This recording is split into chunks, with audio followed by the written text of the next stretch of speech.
यह कहानी एक छोटे से गांव की है जहां एक पुराना हवेली नुमा घर अपनी भूतिया घटनाओं के लिए जाना जाता था। गांव के लोगों का कहना था कि उस घर के एक कमरे का दरवाज़ा कभी नहीं खोलना चाहिए।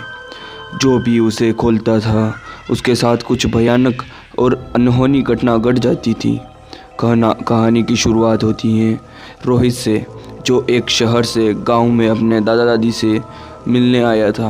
रोहित एक साहसी लड़का था और उसने गांव के भूतिया किस्सों को सिर्फ मजाक समझा।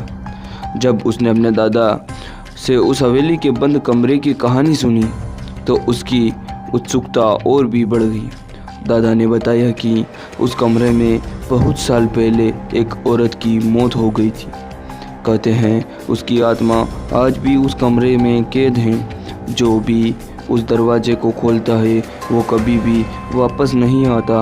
पर रोहित इन बातों को अंधविश्वास मानता था और उसने ठान लिया कि वो उस कमरे का दरवाज़ा खोलकर इस रहस्य से पर्दा उठाएगा। एक रात जब सभी सो रहे थे, रोहित चुपके से उस हवेली में जा पहुंचा। हवेली खंडहर जैसी थी। हर कोने से अजीब सी आवाज़ें आ रही थी, जैसे कोई सिसकियाँ बढ़ रहा हो।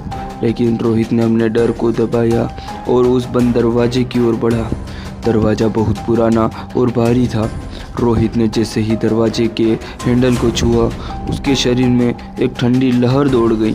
फिर भी उसने हिम्मत जुटाई और दरवाज़ा खोला। जैसे ही दरवाज़ा खुला, एक तेज ठंडी हवा का झोंका आया और कमरे के अंदर घना अंधेरा छा गया। रोहित ने अपनी टॉर्च जलाई और कमरे में कदम रखा। कमरा बहुत पुराना और धूल से भरा हुआ था, पर अचानक उसे लगा जैसे कमरे के कोने में कोई खड़ा है। रोहित जैसे ही उस कोने की ओर बढ़ा, एक औरत की भूतिया छाया उसके सामने प्रकट हुई। उसकी आंखें गहरे काले गड्ढों जैसी थी और चेहरा पूरी तरह से विकृत था। रोहित का शरीर जड़ हो गया। यह औरत धीरे धीरे उसकी ओर बढ़ने लगी।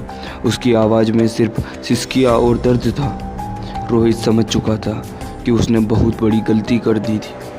वह दरवाजे की ओर भागा, लेकिन दरवाज़ा अपने आप बंद हो गया। उसने दरवाज़ा खोलने की बहुत कोशिश की, लेकिन वो नहीं खुला। वह भूतिया औरत उसके और करीब आ रही थी। अचानक रोहित की चीखें हवेली के बाहर तक सुनाई दी। अगली सुबह गांव वालों ने हवेली के बाहर रोहित का मोबाइल और उसकी टॉर्च पड़ी हुई पाई, लेकिन रोहित का कोई अता पता नहीं था। वो हवेली के अंदर कहीं गायब हो गया था। आज भी उस कमरे का दरवाज़ा बंद है। जो भी उसे खोलने की हिम्मत करता है उसका वही हश्र होता है जो रोहित का हुआ। गांव वाले कहते हैं कि उस आत्मा को कभी शांति नहीं मिली और जो भी उसकी शांति भंग करने की कोशिश करता उसे वो अपनी दुनिया में खींच लेती है। यह रहस्य आज भी बना हुआ है। क्या आप भी उस दरवाजे को खोलने की हिम्मत करेंगे? कमेंट बॉक्स में ज़रूर बताएं। अगर आपको कहानी पसंद आई हो तो वीडियो को एक लाइक और चैनल को सब्सक्राइब करना ना भूलें, ताकि हम आगे भी आपको ऐसी डरावनी कहानियाँ बता सकें। धन्यवाद।